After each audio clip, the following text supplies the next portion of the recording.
You think you need more willpower to get things done. You tell yourself you just need to be stronger, more disciplined.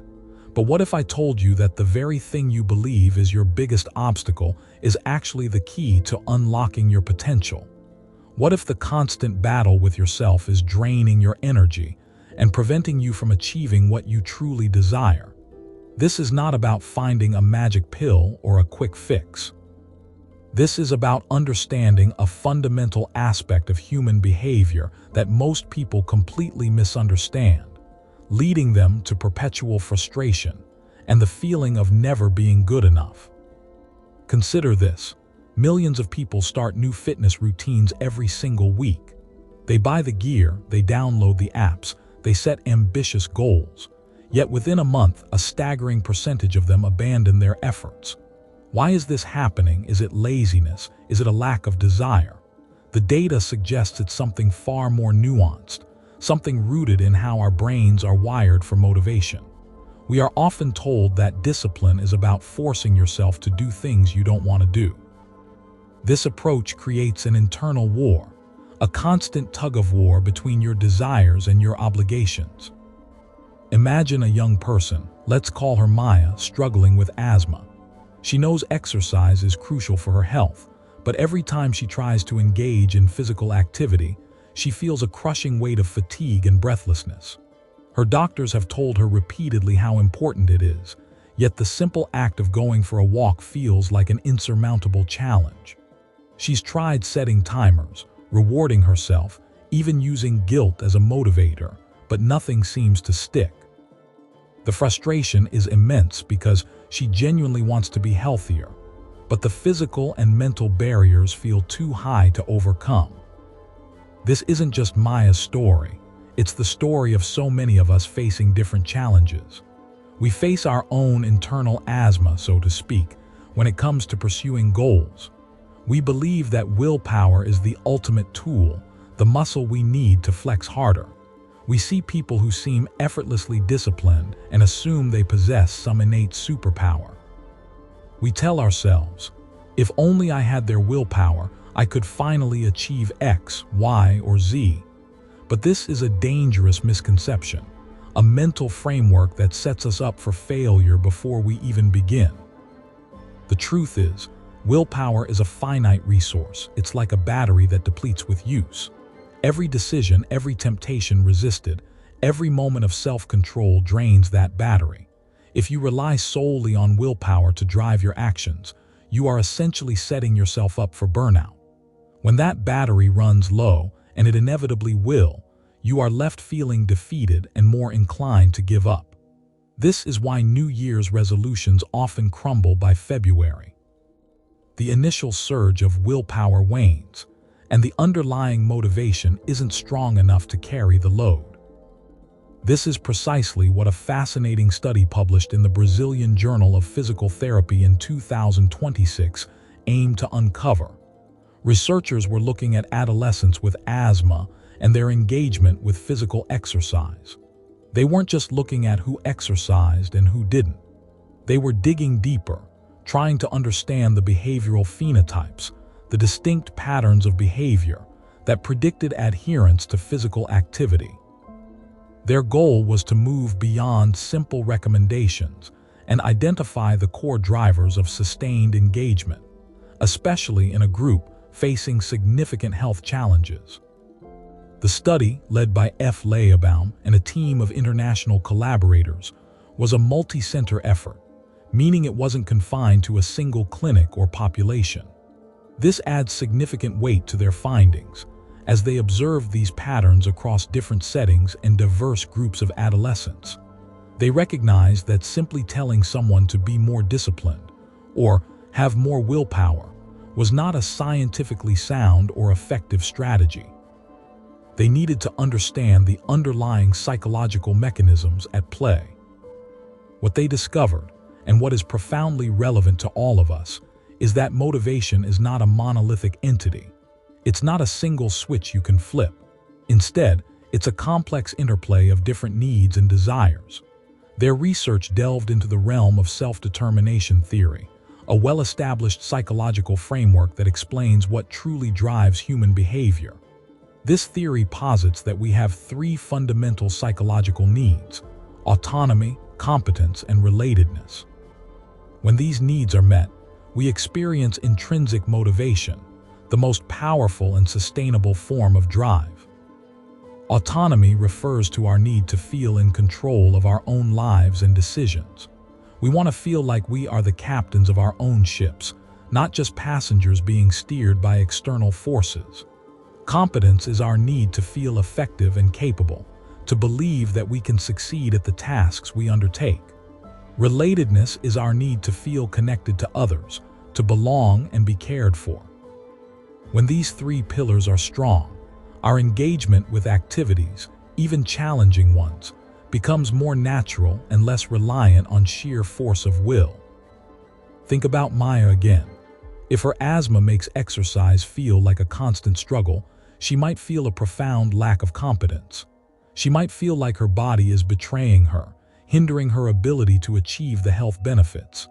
If her parents or doctors are constantly pushing her, she might also feel a lack of autonomy, like she's being forced into something. This combination of unmet needs creates a perfect storm for demotivation.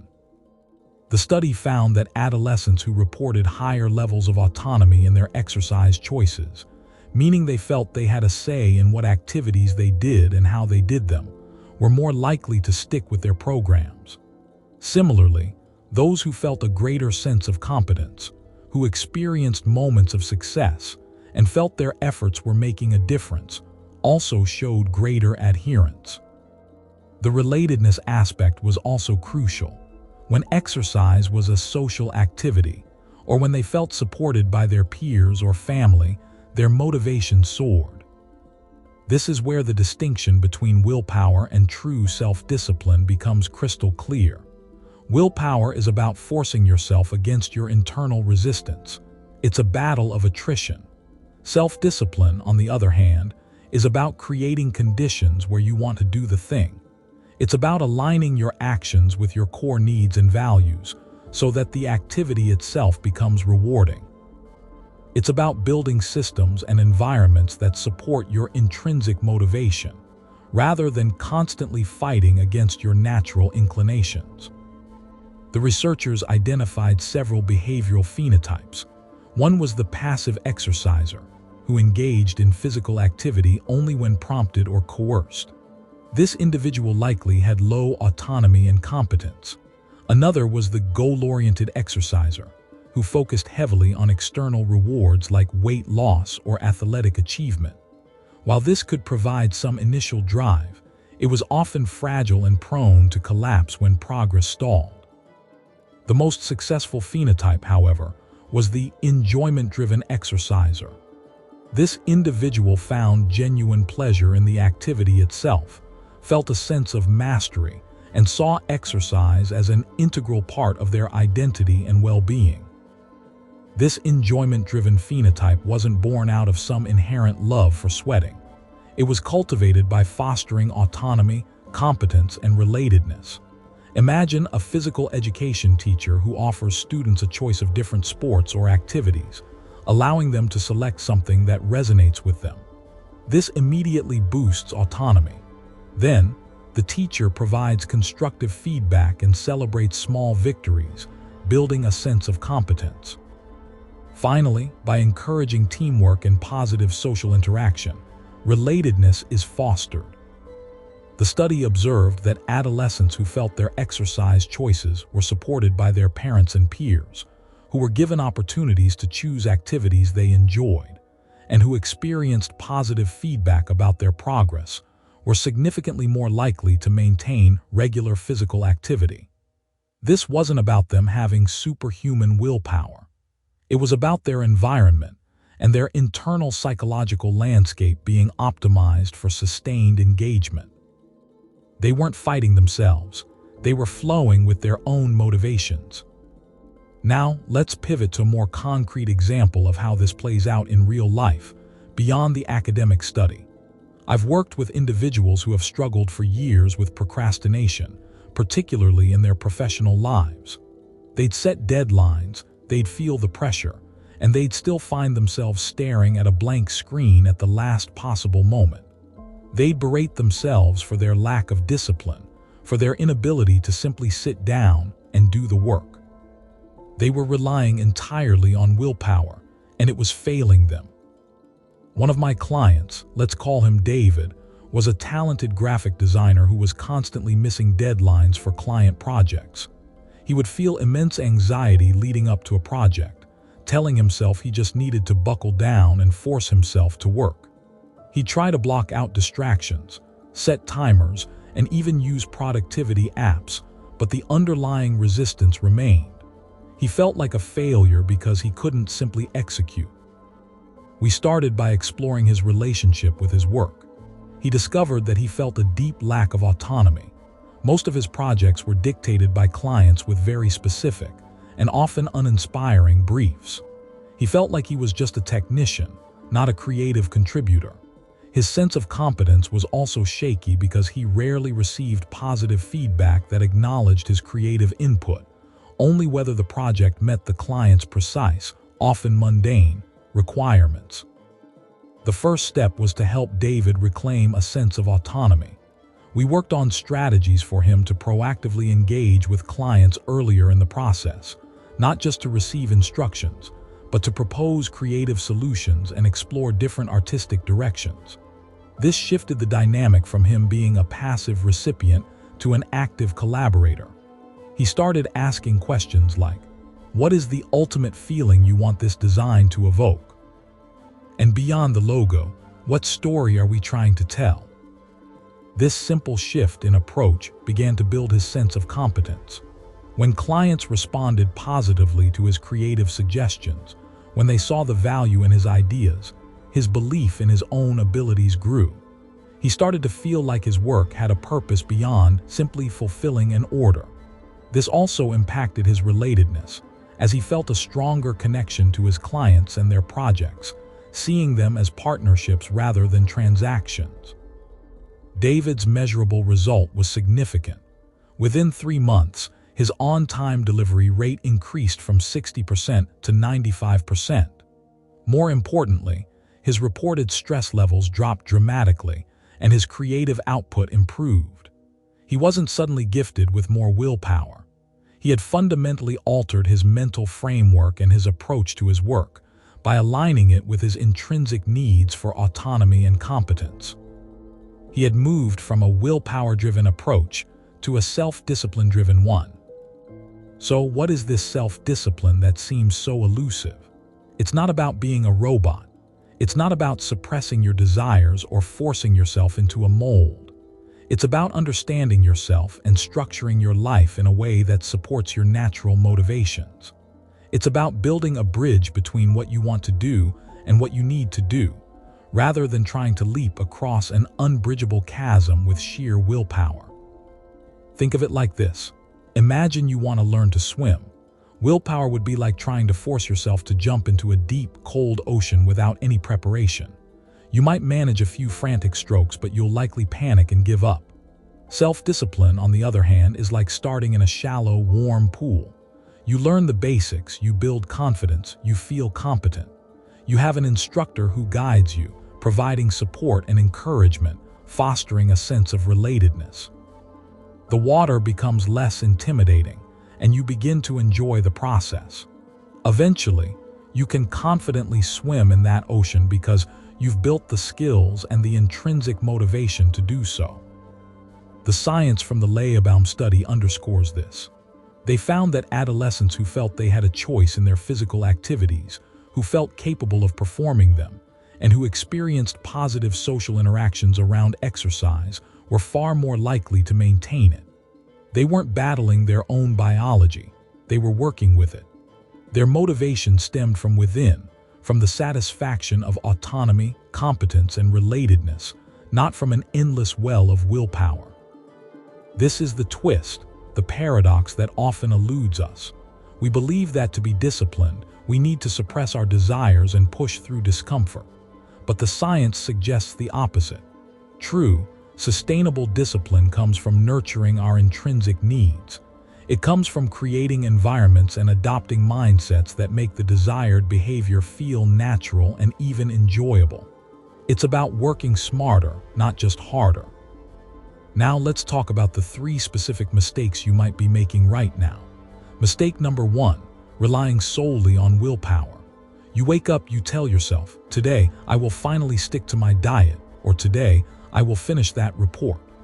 You muster all your mental energy, but by lunchtime, you're already craving that cookie or feeling overwhelmed by the task. You've drained your willpower battery before the day is even halfway done. Mistake number 2, focusing on external rewards without addressing intrinsic needs. You might say, if I finish this project, I'll buy myself something nice. Or if I lose 10 pounds, I'll feel so much better. While external motivators can provide a temporary boost, they are not a sustainable foundation.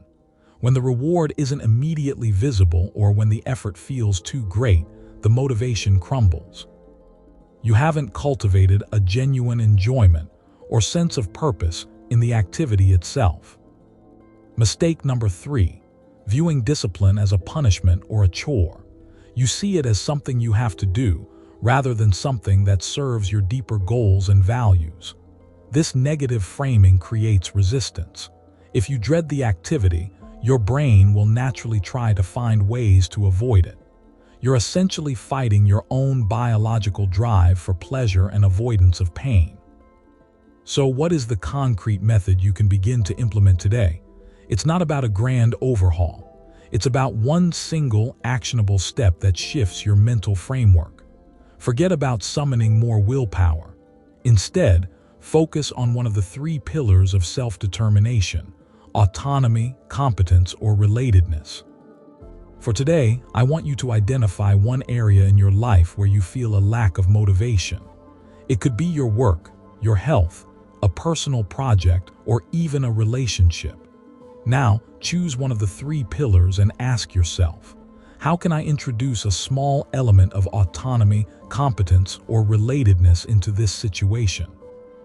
If you're struggling with a work task, can you choose the order in which you tackle certain subtasks? That's autonomy. Can you break down a large task into smaller, more manageable steps and acknowledge each small win? That's building competence. Can you reach out to a colleague for a quick chat or collaborate on a small part of the task, fostering relatedness? If you're trying to exercise, can you choose a type of movement that genuinely appeals to you, even if it's just for 10 minutes? That's autonomy. Can you focus on how your body feels after the movement, noticing the small improvements rather than just the effort? That's competence. Can you invite a friend to join you or listen to an engaging podcast while you move? That's relatedness. The key is to make a tiny, deliberate shift that nurtures one of your core psychological needs.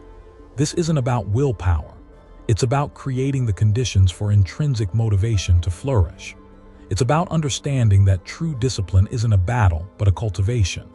It's about planting seeds of autonomy, competence, and relatedness, and watching your motivation grow organically.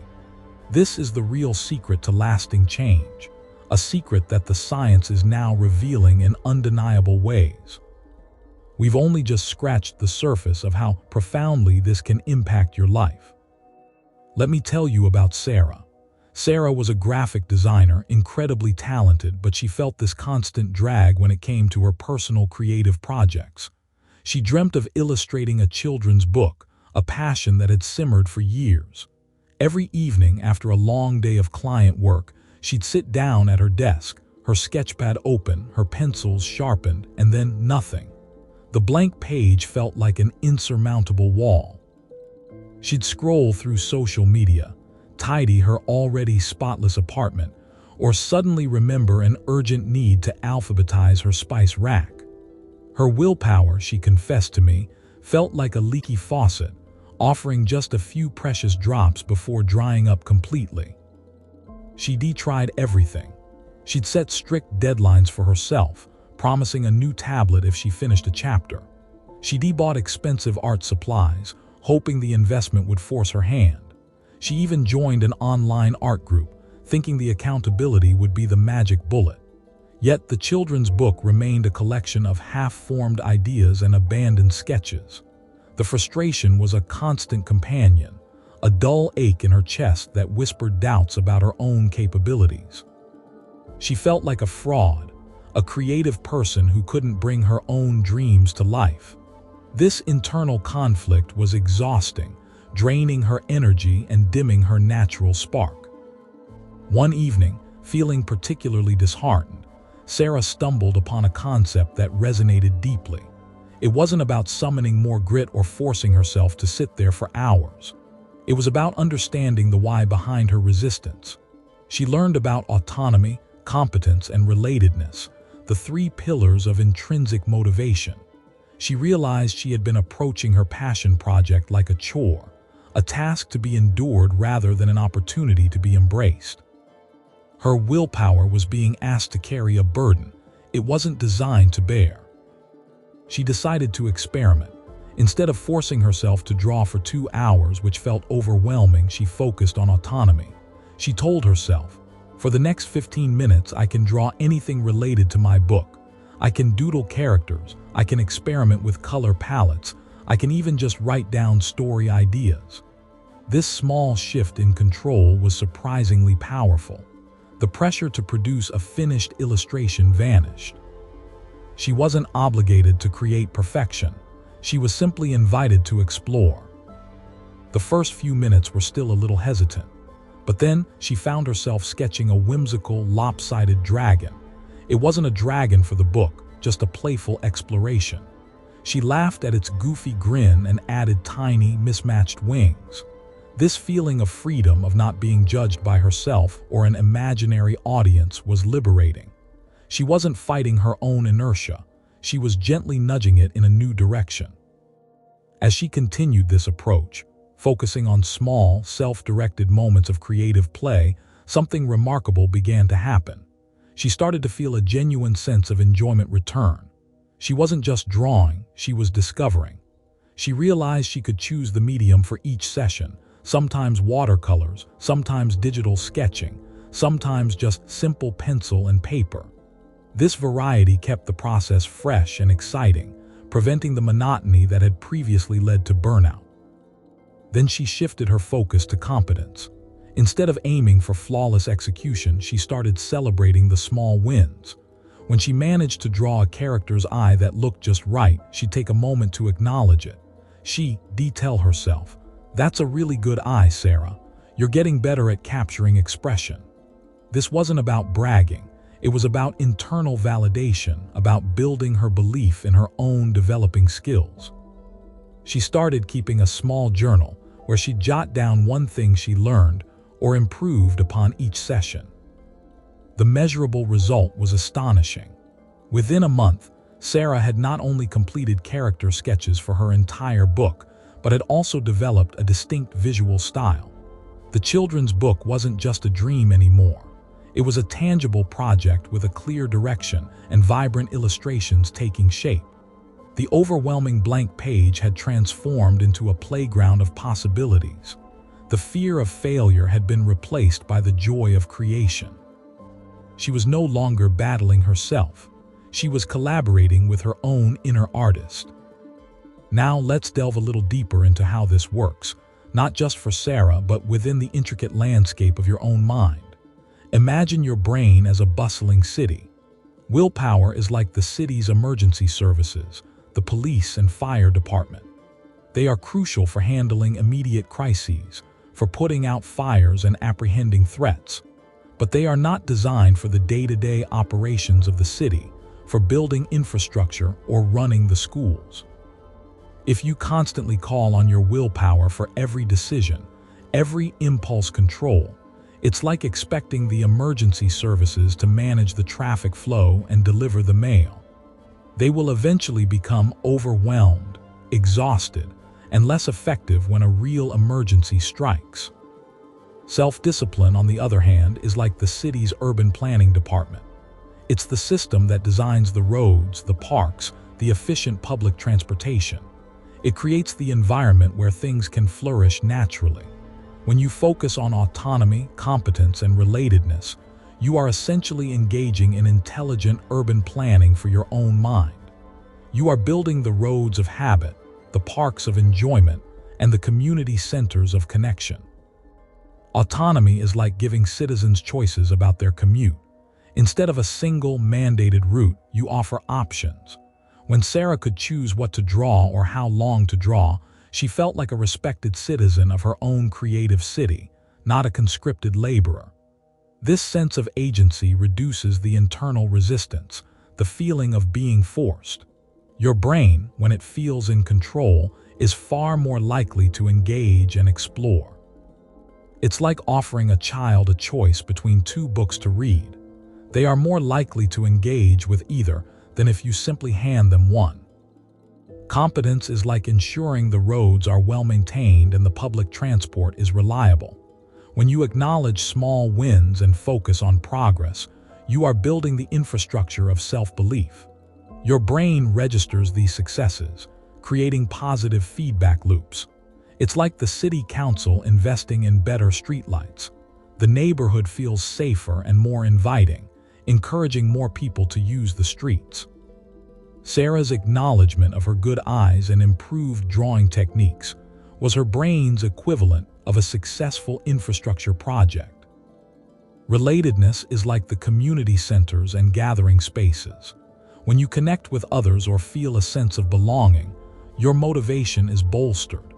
Even a brief chat with a colleague or a shared experience can reinforce your commitment. It's like a community garden where people work together. The shared effort and camaraderie make the task more enjoyable and sustainable. While Sarah's initial shift was individual, the feeling of connection to her own creative passion was a form of relatedness she was cultivating. Now here's where things get truly interesting, a paradox that often catches people by surprise. We tend to think that more discipline means more effort, more struggle, more gritting of teeth. But the science and Sarah's experience shows us the opposite. The more you tap into autonomy, competence, and relatedness, the less willpower you actually need. It's like a well-designed city that runs smoothly without constant intervention. The systems are in place, the citizens are engaged, and the overall functioning is effortless. This is the unexpected twist. True self-discipline isn't about forcing yourself to do things you dislike. It's about intelligently designing your environment and your approach so that the things you want to do become easier and more enjoyable. It's about making the path of least resistance lead towards your goals. You are not fighting your nature. You are aligning with it. You are not trying to be someone you're not.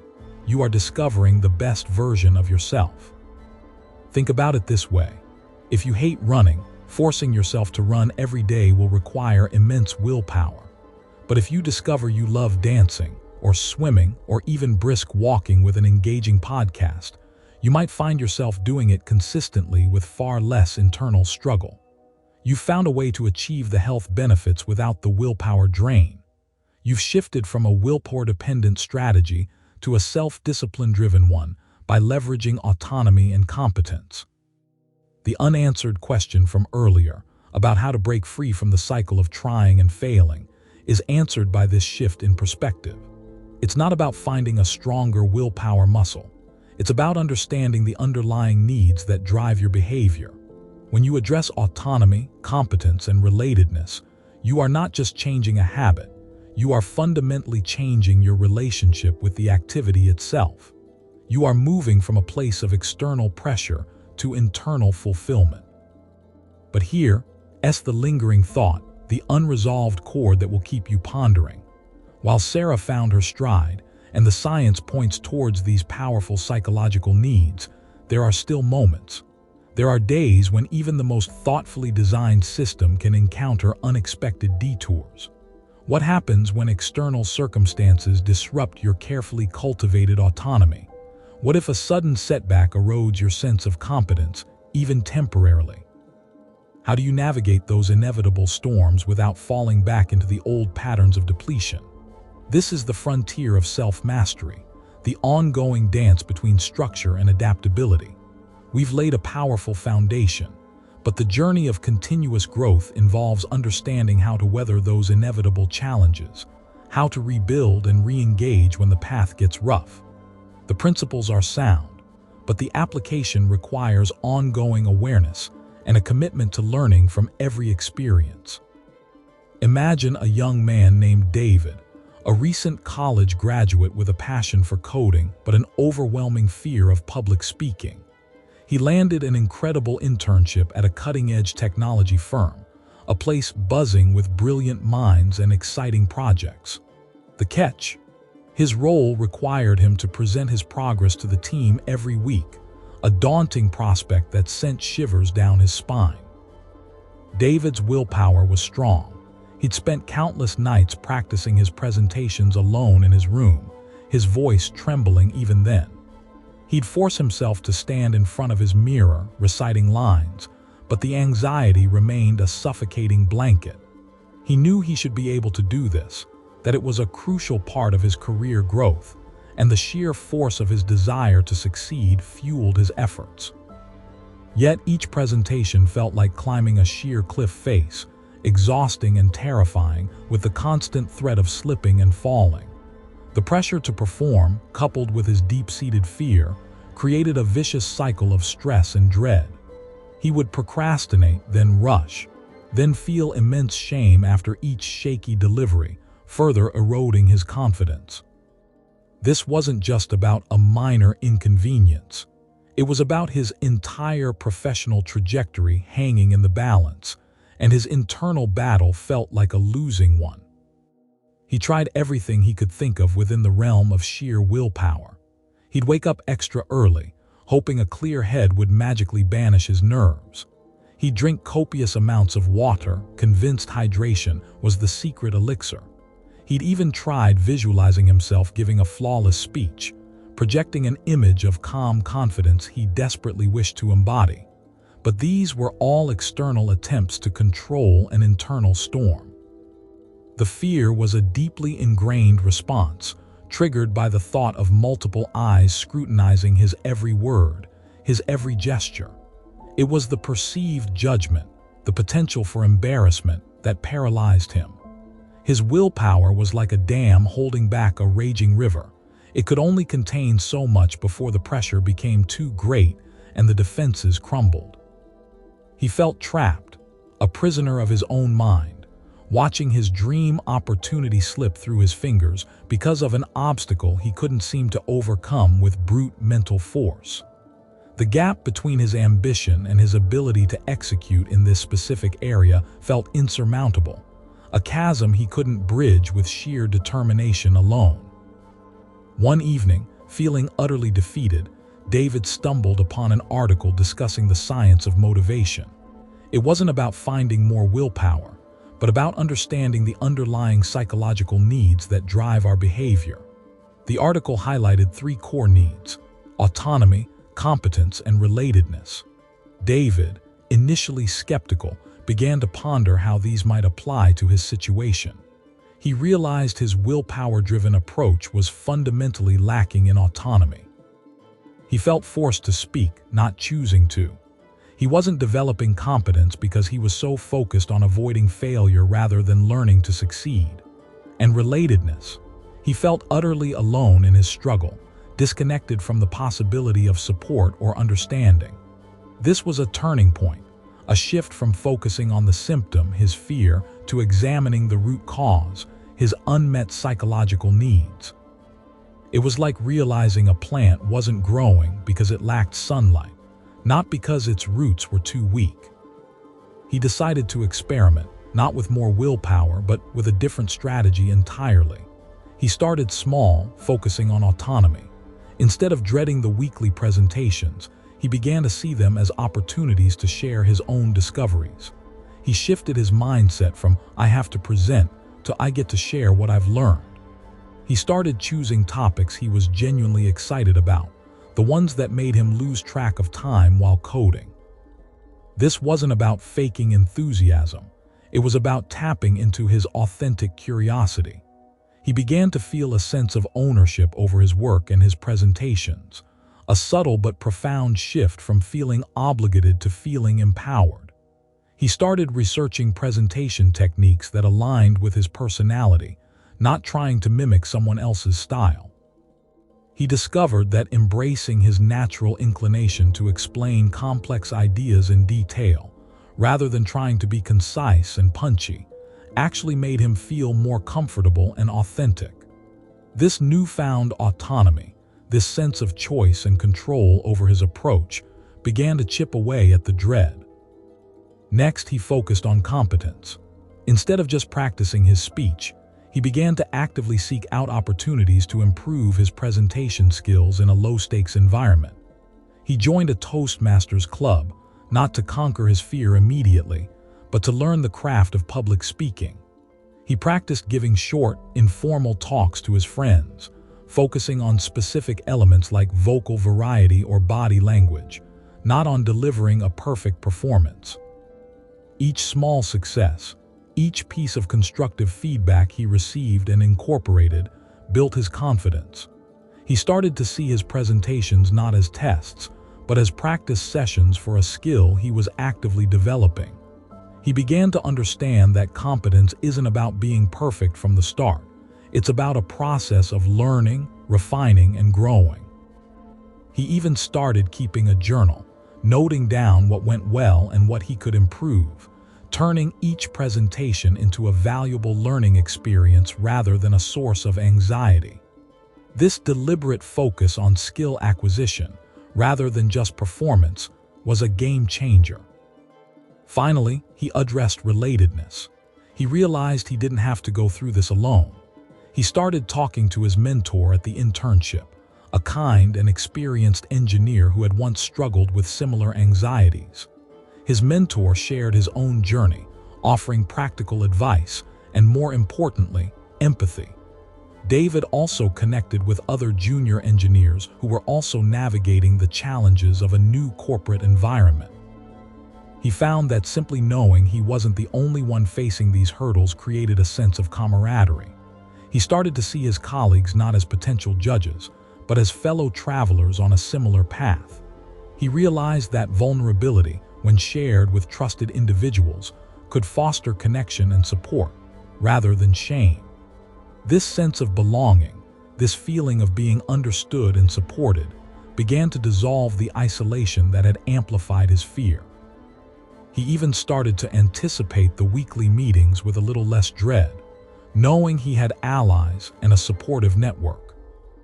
The measurable result was astounding. Within 3 months, David's presentations transformed. The trembling voice was replaced by a confident, clear tone. The fidgeting hands became expressive gestures. He wasn't just delivering information. He was engaging his audience, fielding questions with poise, and even injecting humor into his talks. His colleagues noticed the change, offering compliments and seeking his insights. His mentor was impressed, recognizing the significant growth in his communication skills. The fear hadn't vanished entirely, but it no longer controlled him. He had moved from a place of intense willpower struggle to a state of genuine self-discipline, driven by his intrinsic motivation. He was no longer fighting himself. He was working with himself. His career trajectory at the firm took a sharp upward turn, leading to more challenging projects and increased responsibility. He had not only overcome his fear, but had also developed a valuable skill that would serve him throughout his professional life. This is where the mechanism shifts from a conscious effort to something more ingrained, like the way a river carves its path through a landscape. Think of your brain as a vast, intricate network of irrigation channels. When you rely solely on willpower, you're like someone trying to force water uphill through a single, narrow pipe using a powerful pump. It requires constant, immense energy, and any blockage can stop the flow entirely. The pump is your willpower, and it's prone to overheating and breaking down. But when you cultivate autonomy, competence, and relatedness, you're not just using a pump. You're redesigning the entire landscape. You're creating a system of interconnected canals, reservoirs, and natural inclines. Autonomy is like understanding the natural flow of the terrain, choosing the paths that are most conducive to the water's movement. Competence is like digging those canals deeper and wider, making the channels smoother and more efficient. Relatedness is like connecting these canals to larger bodies of water, allowing the flow to be sustained and amplified by the surrounding environment. When these psychological needs are met, the brain naturally starts to create new neural pathways. These pathways are like well-worn riverbeds. The water, representing your motivation and drive, flows effortlessly through them. The effort required to move in the desired direction diminishes significantly because the path is already established and efficient. Your brain, sensing that these activities are aligned with your core needs, begins to automate the process, making it feel natural and less demanding. It's as if the river has found its optimal course, and the water simply follows, guided by the landscape itself. The energy expenditure shifts from the brute force of the pump to the elegant efficiency of gravity and natural channels. This is the essence of self-discipline without the constant strain of willpower. Here's the unexpected twist, the paradox that often catches people off guard. We assume that increased self-discipline means a more rigid, controlled existence, a life devoid of spontaneity or joy. But the reality is the opposite. By building self-discipline on the foundation of autonomy, competence, and relatedness, you actually unlock more freedom and spontaneity. David's ability to present confidently didn't make him a robot. It freed him to express his ideas more authentically and creatively.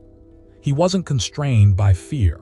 He was liberated by his newfound skill and confidence. This is how we answer that lingering question about breaking free from the cycle of trying and failing. It's not about finding a stronger willpower muscle that will eventually give out. It's about understanding that the failures were often a result of trying to force water uphill. When you shift your focus to nurturing your psychological needs, you're not just trying to change a behavior. You're changing the underlying conditions that make the behavior possible and sustainable. You're not fighting your nature. You're aligning with it, allowing your innate drives to guide you towards your goals. The efforts you were pouring into maintaining a fragile willpower dam are now channeled into creating a robust, self-sustaining ecosystem of motivation. This is the true breakthrough, realizing that true discipline isn't about restriction. It's about intelligent design that leads to greater freedom. But even with the most beautifully carved canals, rivers encounter obstacles. What happens when the landscape itself changes unexpectedly?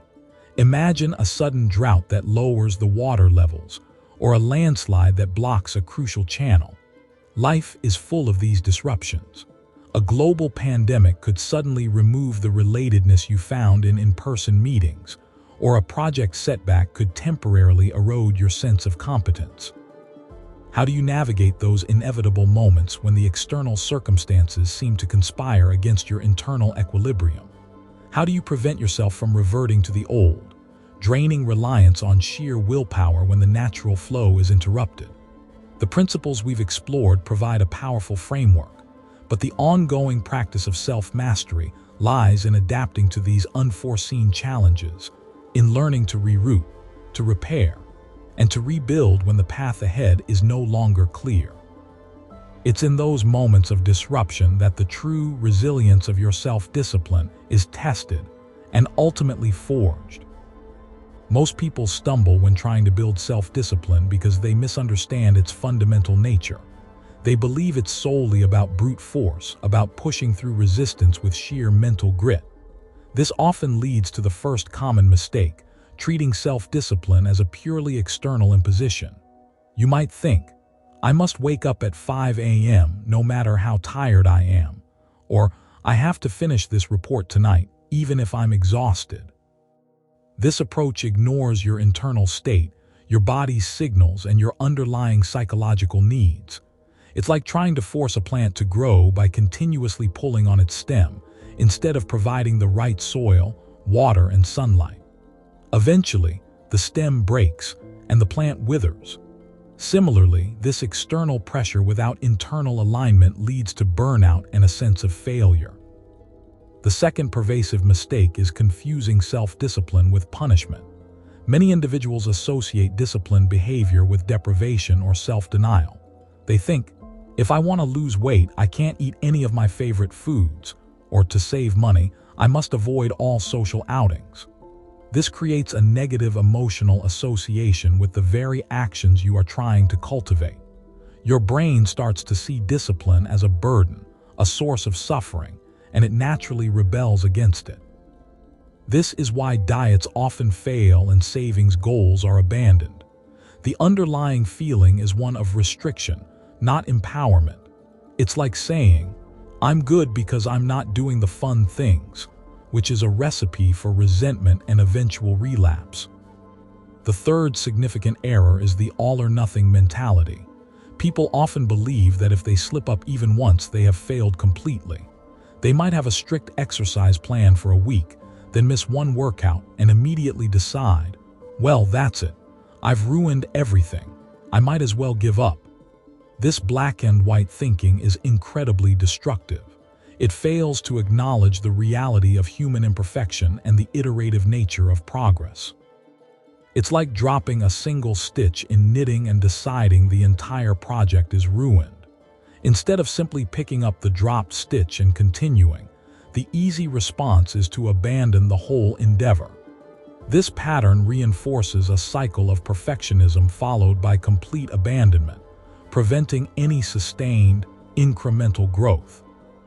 So, how do we move beyond these common pitfalls and cultivate genuine, sustainable self-discipline?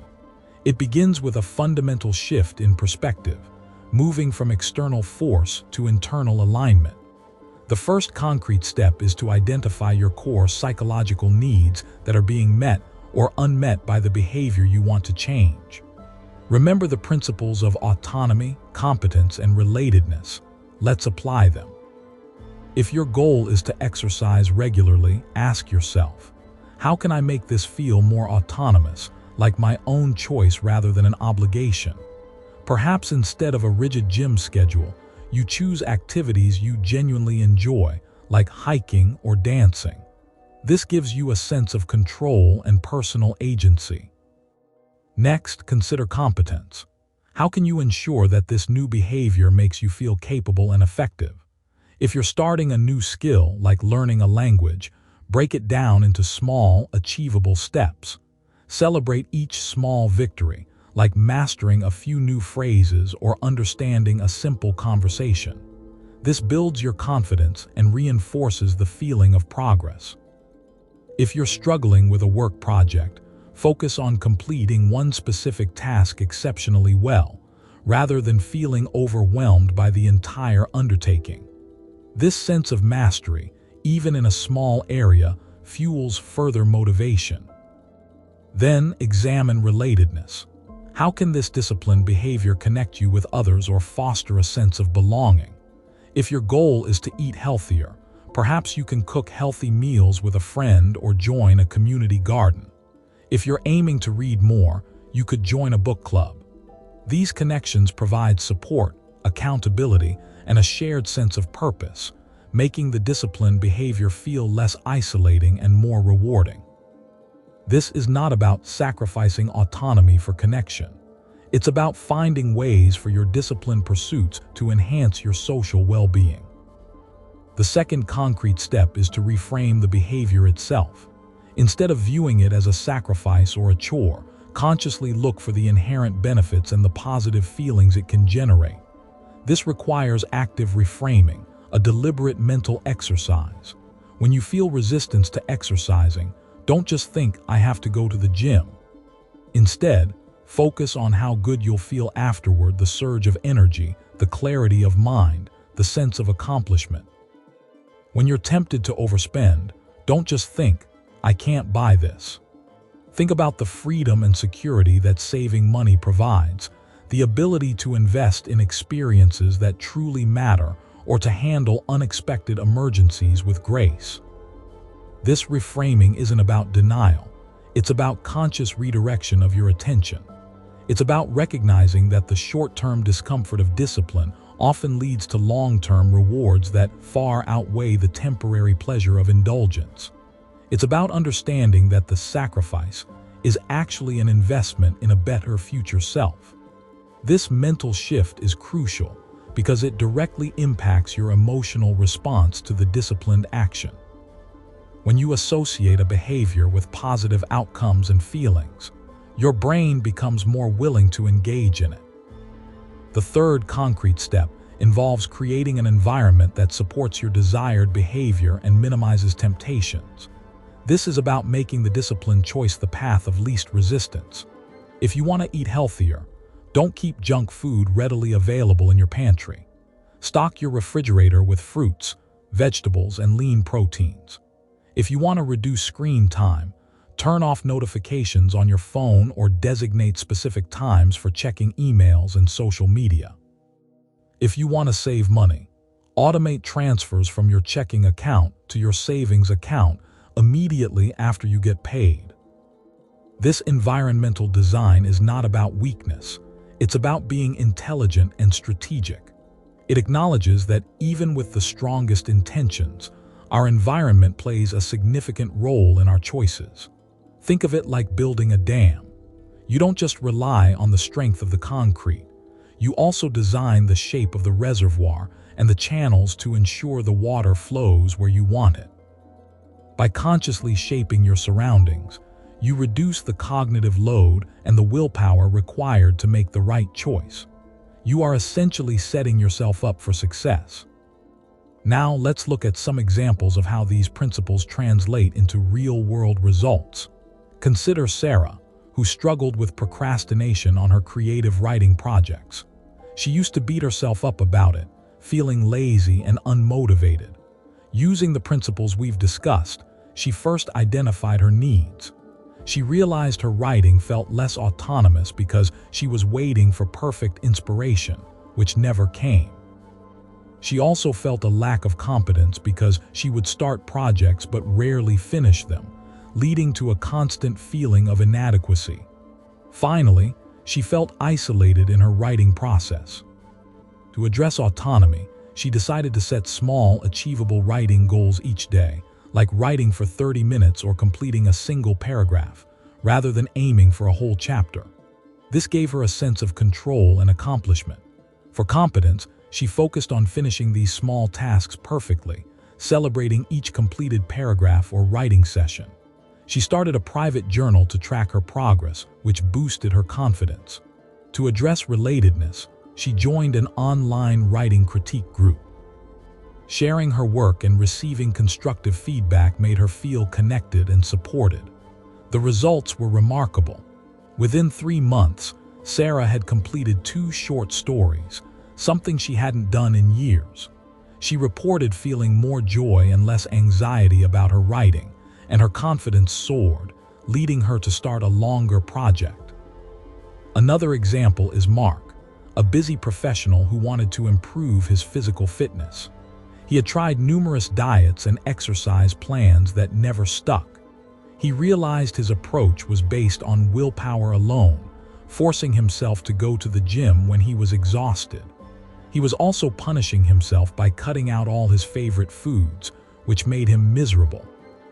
He felt a lack of confidence because he never saw significant results, and the sporadic nature of his efforts made him feel disconnected from his own well-being. Mark decided to apply the principles. For autonomy, he chose activities he actually enjoyed, like cycling and swimming, rather than a rigid gym routine.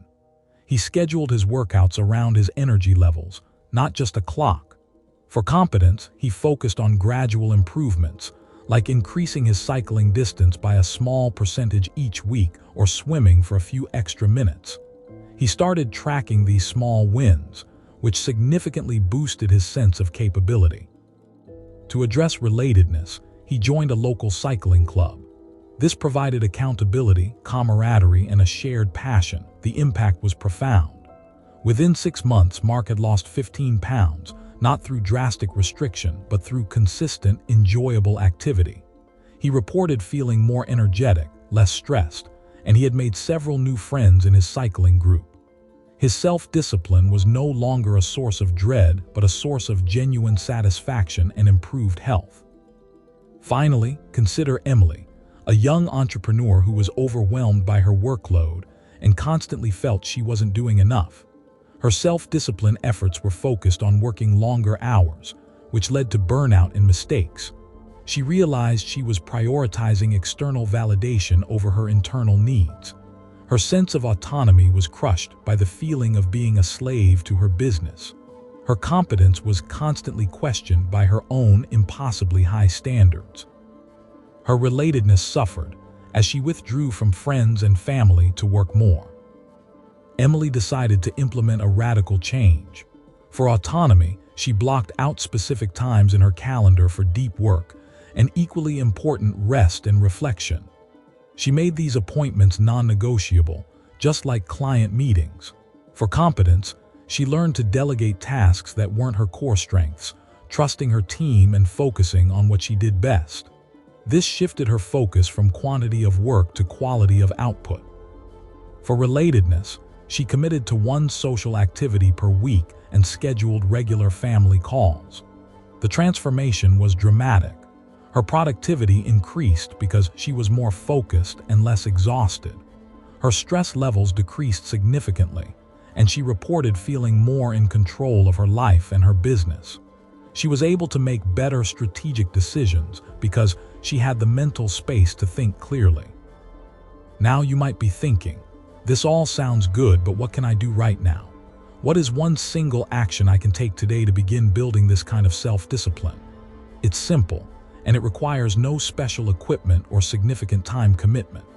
Today, I want you to choose one small, desired behavior that you've been struggling with. It could be drinking a glass of water first thing in the morning, taking a 5-minute walk during your lunch break, or reading just one page of a book before bed. Your task is not to force yourself to do it perfectly or to do it for an extended period. Your task is to do it with intention and to pay attention to how it makes you feel.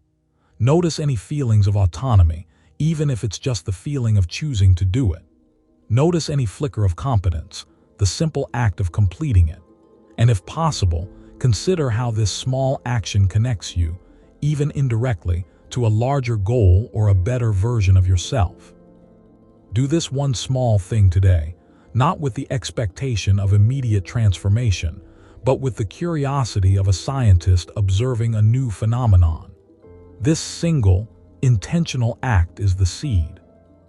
As you go about your day, remember that true self-discipline is not a battle of wills, but a harmonious alignment of your actions with your deepest needs and values. It's about creating a life where your desires and your actions flow together, like a river finding its natural course. It's about building internal structures that support your goals, rather than constantly fighting against your own nature. When you embrace this understanding, you unlock not just discipline, but a profound sense of freedom, competence, and genuine well-being.